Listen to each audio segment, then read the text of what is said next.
কে যে হয় তোমায় দিল এত রূপ,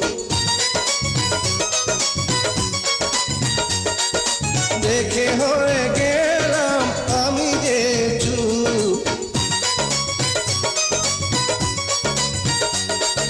তোমারই জন্য করেছি সাজ, হইও না গো পাগল বন্ধু আজ। তুমি আছো আমার এই